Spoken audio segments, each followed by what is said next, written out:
Arqipeshvi i Shkodër Pultim Zot Giovanni Peragjin ka përcjell mesazhin e tij për Pashkën, duke vendosur në qendër thirrjen për paqe, shpresë dhe reflektim në jetën e përditshme. Në mesazhin drejtuar besimtarëve ai kujton se kjo paqe buron nga fitoria mbi mëkatin dhe vdekjen dhe mbetet një realitet që duhet pranuar, ruajtur dhe jetuar çdo ditë.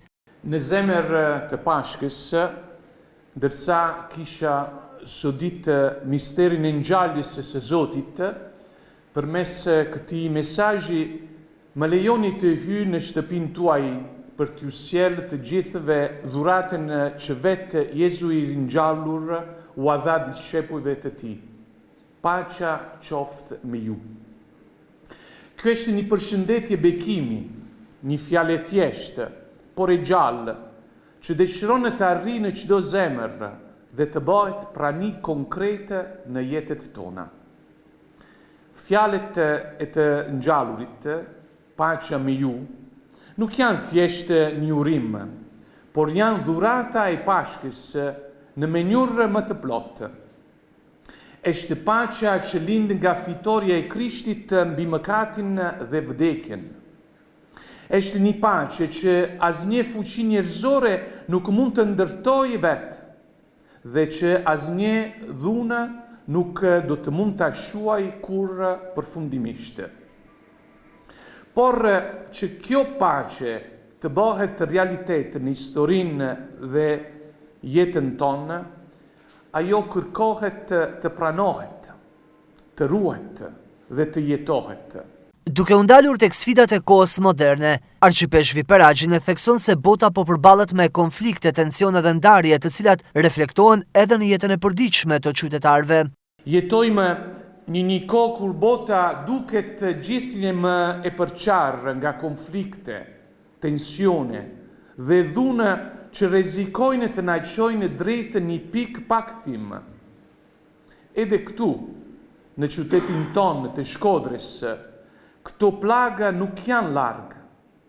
Ato pashurohen në marrëdhëniet e përditshme, në vështirësinë ekonomike, në lodhjen e familjeve, në keqkuptimet që mund të lindë mes fëmijëve, në shqetësime e të rinjve dhe në vetminë e të moshuarve.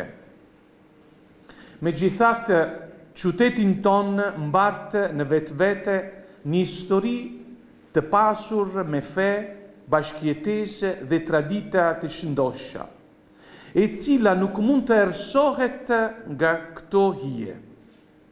Pikrisht brenda kësaj jete konkrete, të përbërë nga drita dhe dobësi, tingëllon fuqishëm thirrjen e Pashkës. Paqja me ju. Le të bëhemi ndërtues të paqes dhe jo spektator të dorëzuar. Burra dhe gra të aftë për të ruajtur të mirën, për të rindërtuar marrëdhënie, për të mbrojtur me guxim dinjitetin e çdo personi dhe për të bërë që forca e dashurisë dhe bashkimit të mbizotëroje mbi çdo formë përçarjeje. Të jesh ndërtues së paqeje do të thotë të zgjedhësh çdo ditë të kundërshtosh gjithçka që gjeneron urrëtie, shtypje dhe padrejtësi. Paqja e Krishtit na dhuron, që Krishti na dhuron, është e thirrur të marrë formë konkrete në gjestet e thjeshta dhe të përditshme, në faljen e dhënë dhe të marrë, në zgjedhjen për të mos ju përgjigjur së keqes me të keqe, në aftësinë për të dëgjuar, për të pranuar dhe për të respektuar. Në përfundim ai bën thirrje të gjithë besimtarëve që të hapin zemrat dhe jetën e tyre ndaj kësaj dhurate hyjnore, në mënyrë që kisha dhe shoqëria të bëjnë shenja të gjalla shprese dhe bashkimi. Le t'i hapim me guxim dyert shpesh të mbyllura të shtëpive dhe bashkësive tona dhe ta pranojmë dhuratën e të ngjallurit. Paqja qoftë me ju. Vetëm kështu, kisha jonë dhe qyteti ynë do të mund të bëhet shenjë gjallë shprese, vend ku logjika e paqes dhe e faljes fiton mbi logjikën e dhunës dhe ku jeta e re e të ngjallurit vazhdon të lulëzojë. Me këto ndjenja, juroj të gjithëve një Pashkë të shenjtë dhe të gëzueshme.